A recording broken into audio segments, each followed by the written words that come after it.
మే 1 చరిత్రలో ఈరోజు విప్లవకారుడు ప్రఫుల్ల చాకి వీరమరణం. 1908 మే 1వ తేదీన యువ విప్లవకారుడు ప్రఫుల్ల చాకి వీరమరణం పొందాడు. ఆయన బ్రిటిష్ వారి చేతికి చిక్కడం కంటే తనను తాను కాల్చుకోవడమే సరైంది అని నమ్మాడు.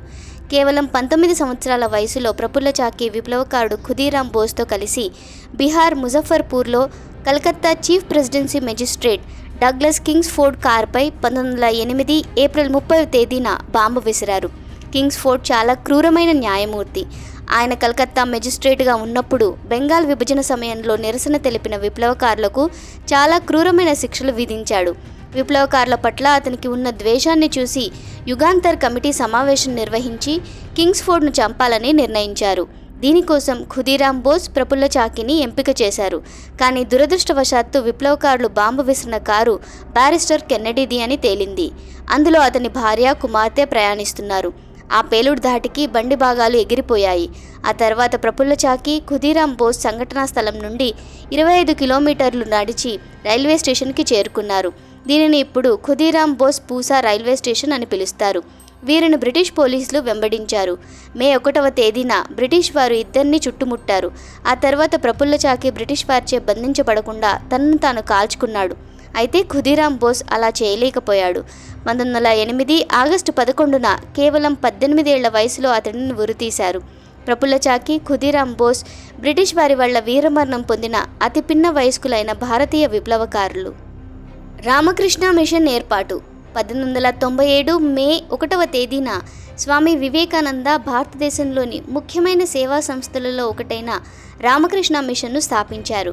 వివేకానంద తన గురువు రామకృష్ణ పరమహంస మరణించిన 11 సంవత్సరాల తర్వాత ఈ మిషన్ను స్థాపించారు. స్వామి వివేకానంద ప్రకారం సమాజంలోని అట్టడుగు వర్గాల వారికి సేవ చేయడానికి రామకృష్ణ మిషన్ను స్థాపించారు. అవసరమైన వారికి దినచర్య, ఆహారం, దుస్తులు, వసతి, సాంకేతిక విద్య వంటి సౌకర్యాలను అందించగల సంస్థ ఇది అని ఆయన చెప్పారు. అలాగే రామకృష్ణ పరమహంస బోధనలను ప్రచారం చేయడం కూడా ఈ మిషన్ లక్ష్యాలలో చేర్చబడింది. రామకృష్ణ మిషన్ ప్రారంభం నుంచి అనేక ప్రజా కార్యకలాపాలకు అత్యంత శక్తివంతమైన కేంద్రంగా మారింది. వరదలు, కరువులు, అంటువ్యాధుల సమయంలో సహాయక చర్యలు, ఆసుపత్రుల స్థాపన, విద్యాసంస్థల నిర్వహణ వంటివి ఇందులో ఉన్నాయి.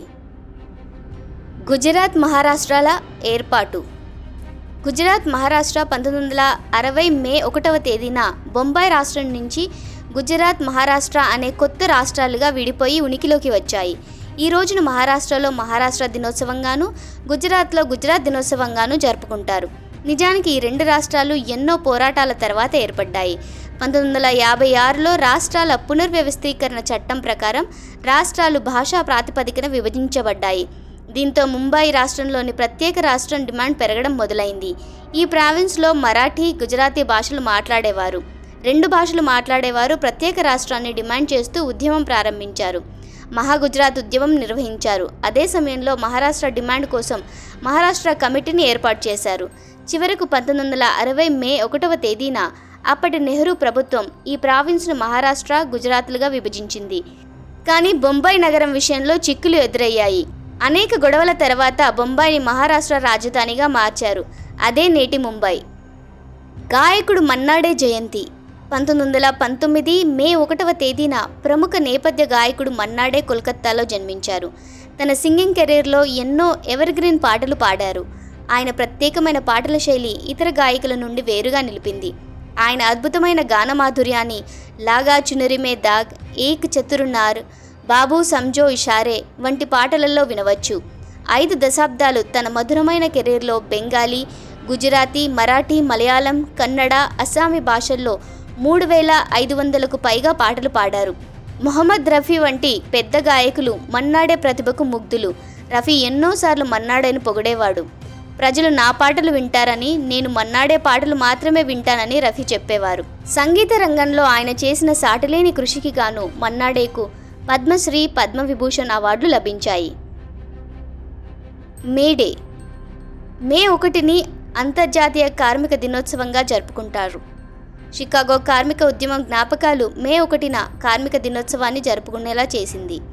ఈరోజు చాలా దేశాలలో జాతీయ సెలవు దినం. 1886లో మే 1న అమెరికాలోని చికాగో నగరంలో వేలాది మంది కార్మికులు సంఘీభావాన్ని ప్రదర్శించారు.